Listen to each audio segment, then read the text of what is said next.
Assalamu alaikum viewers and welcome to my channel Study Law with Bushra.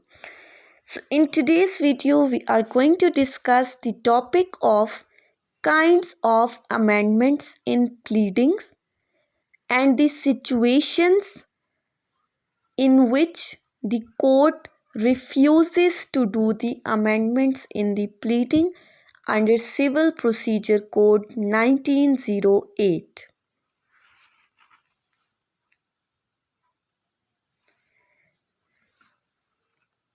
But before starting the discussion, I request you all to please subscribe to my channel and don't forget to press the bell icon for latest updates. Do share this video with your friends and fellows and don't forget to comment your feedback. Let's move towards the discussion. Kinds of amendments in pleading. Kinds को discuss करने से पहले सबसे पहले हमने ये देखना है कि अमेंडमेंट्स इन इटसेल्फ क्या चीज़ है। अमेंडमेंट सिंपली कहते हैं तरमीम को, चेंजेस जो तब्दीली हम करते हैं किसी भी चीज़ के अंदर उसको कहते हैं अमेंडमेंट्स। यहाँ पर हमने डिस्कस करना है वो चीज़ें, वो अमेंडमेंट्स, वो तब्दीलियाँ जो हम प्लीडिंग में के अंदर करते हैं। So there are basically 4 kinds of amendments. Number 1 is formal amendment. Second is amendment as to the substance of the case. Third one is amendment as to the relief. And the fourth one is amendment as to the parties. We will discuss each of these one by one. Firstly, formal amendments. Formal amendments नाम से ही ज़ाहिर है जो कि formality, जो कि रस्मी तरमीम है, वो कैसे करते हैं। फॉर्मल अमेंडमेंट बेसिकली हमारे पास ग्रामेटिकल मिस्टेक्स आ जाती हैं, ठीक है। ये उन केसेस में अलाउड हैं जहाँ पे हमारे पास मिस्टेक जो है, जो गलती है वो बिल्कुल पिटी नेचर की है, बहुत ही टिनी माइन्यूट सी जो हमारे पास गलती है उसमें ये फॉर्मल अमेंडमेंट्स अलाउड होती हैं। फॉर एग्ज़ाम्पल सिग्नेचर इश्यूज़ जहाँ पर आ जाते हैं, स्लिप ऑफ पेन आ जाता है, ये इन सिचुएशंस में अलाउड है। ये बहुत ही माइनर एरर होते हैं, माइनर डिफेक्ट्स होते हैं, माइनर ओमिशन हम इनको कहते हैं सिंपली। सो ये थी first kind, formal amendment. Second आती है हमारे पास amendment as to the substance of the case. Substance simply किसे कहते हैं, जो कि हमारा मवाद होता है केस का, यानी कि जो सब्जेक्ट मैटर है हमारे पास, जो हमारा इशू है, जो हमारा मसला है, उसको कहते हैं सब्सटेंस। तो इसमें whenever an amendment is done in the substance of the case, जहाँ पर केस के सब्सटेंस को, सब्जेक्ट मैटर को, इशू को चेंज करने के लिए अमेंडमेंट्स होती हैं, ठीक है। जहाँ पर आप तब्दीली लाना चाह रहे हो अपने सब्जेक्ट मैटर के अंदर, किसी भी किस्म की कोई भी तरमीम करना चाह रहे हो, तो वो सब्सटेंस की अमेंडमेंट है।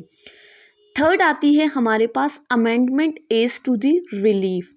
रिलीफ सिंपली हम कहते हैं वो प्रेयर जो आप कोर्ट ऑफ लॉ से ग्रांट कर रहे होते हो, जो इस्तदा आप मांग रहे होते हो कोर्ट से, जो रिलीफ मांग रहे होते हो, डिमांड कर रहे होते हो कोर्ट ऑफ लॉ से। तो amendment as to the relief की काइंड में क्या आता है, जहाँ पर आपकी अमेंडमेंट जो है वो रिलीफ में होती है, ठीक है। Amendment as to the relief यानी कि जो प्रेयर आप कोर्ट से डिमांड कर रहे हो, जो इस्तदा मांग रहे हो, उसमें अगर आप किसी किस्म की कोई चेंज लाना चाहते हो, यानी कि आप जो प्रेयर है वो ज़्यादा मांग रहे हो या फिर आप वो प्रेयर जो है वो कम मांग रहे हो, तो इस किस्म की अगर कोई चेंज आती है तो उसको कहते हैं amendment as to relief. Fourth और लास्ट आती है amendment as to the parties, यानी कि जहाँ पर आप अमेंडमेंट करते हो पार्टीज़ के नेम चेंज करने के लिए, यानी कि प्लेंटिफ और डिफेंडेंट, जो हमारे पास पार्टीज़ आ जाती हैं दो केस की, प्लेंटिफ और डिफेंडेंट, उनके नेम्स के अंदर अगर, यानी कि उनको अगर चेंज करने के लिए किस किस्म की कोई अमेंडमेंट करनी है तो वो इस टाइप ऑफ अमेंडमेंट के थ्रू होगी। सो ये थी काइंड्स ऑफ अमेंडमेंट जो कि हमने 4 टाइप्स को डिस्कस किया है। अब हम चलते हैं अपने केस के सेकंड पार्ट की तरफ, जो कि है सिचुएशंस और conditions in which the court refuses to do amendment. जो पीछे हमने 4 काइंड डिस्कस की, ये तो वो थी जिनमें कोर्ट जो है वो अमेंडमेंट को अलाउ कर रही है, लेकिन कुछ ऐसी सिचुएशंस आ जाती हैं जिनमें कोर्ट जो है वो मना कर देती है अमेंडमेंट करने से, वो रिफ्यूज़ कर देती है, कोर्ट नहीं देती अमेंडमेंट की परमिशन। वो कौन सी सिचुएशन है? फर्स्ट आती है जहाँ पर आप किसी किस्म की कोई यूज़लेस या फिर अननेसेसरी अमेंडमेंट्स करना चाहते हो अपने केस के अंदर, अपने प्लेंट या अपनी रिटन स्टेटमेंट के अंदर, यानी कि कोई ऐसी गैर ज़रूरी तरमीम जो कि आपके केस के साथ लिंक ही नहीं कर रही, जो कि आपके केस के साथ रेलिवेंट ही नहीं है, आप वैसे ही अपने केस का फ़ैसला डिले करने के लिए ऐसी आप इस्तेमाल करते हो, इस तरह की सिचुएशंस आप क्रिएट करते हो, तो उस सूरत में अमेंडमेंट अलाउ नहीं होती। सेकंड आता है जहाँ पर अमेंडमेंट कोर्ट को मिसगाइड करने के लिए की जाती है, यानी कि अगर ड्यूरिंग द प्रोसीडिंग प्लेंटिफ या डिफेंडेंट अपने केस के अंदर कोई ऐसी चीज़ जो है वो चेंज करना चाहते हैं ताकि वो कोर्ट बदगुमान कर सकें, कोर्ट को मिसगाइड कर सकें, तो उस सूरत में भी इस किस्म की अमेंडमेंट्स अलाउड नहीं होती। थर्ड आता है हमारे पास, थर्ड सिचुएशन है जहाँ पर अमेंडमेंट जो है वो गुड फेथ में नहीं की जाती। यानी कि गुड फेथ का मतलब क्या है कि जब आपकी जो इंटेंशन है, जो आपकी नीयत है, वो क्या है, वो मेलाफाइडी इंटेंशन है, आपकी गंदी नीयत है, आपकी बुरी नीयत है, बोनाफाइडी इंटेंशन नहीं है बल्कि मेलाफाइडी इंटेंशन है, तो उस सूरत में भी कोर्ट ऑफ लॉ की तरफ से अमेंडमेंट अलाउड नहीं होती।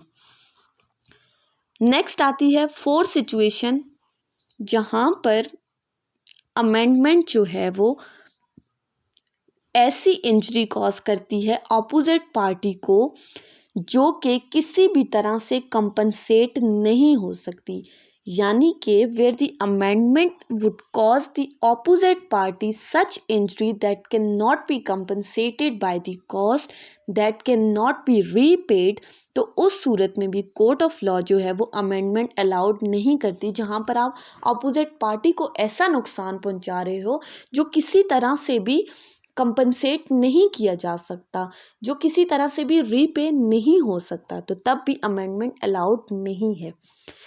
फिफ्थ आती है हमारे पास where the amendment would introduce a totally different new and inconsistent case, यानी कि जहाँ पर आप अपनी अमेंडमेंट के अंदर कोई ऐसी चीज़ केस के अंदर कोई ऐसी चीज़ इंट्रोड्यूस करा रहे हो जब आपका केस जो है वो बिल्कुल लास्ट स्टेज पर है, यानी कि the case is about to decide, case का फैसला आने वाला है, उस वक्त अगर आप कोई अमेंडमेंट करना चाहते हो तो उस सूरत में आपकी अमेंडमेंट जो है वो कोर्ट ऑफ लॉ की तरफ से अलाउड नहीं होगी, आप उस स्टेज पर अमेंडमेंट नहीं कर सकते।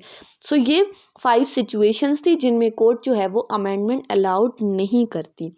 ये थी हमारी आज की डिस्कशन काइंड्स ऑफ अमेंडमेंट और सिचुएशंस जहाँ पर अमेंडमेंट अलाउड नहीं है। आई होप कि ये टॉपिक आपको समझ में आया होगा। अगर आपको ये चीज़ समझ आई है तो इस वीडियो को लाइक करें, कमेंट में अपना फीडबैक दें, और अगर किसी किस्म की कोई भी कन्फ्यूजन है तो आप मुझे कमेंट्स में मुझसे पूछ सकते हैं। चैनल को सब्सक्राइब करना ना भूलिएगा। Thank you so much for watching. अल्लाह हाफिज़।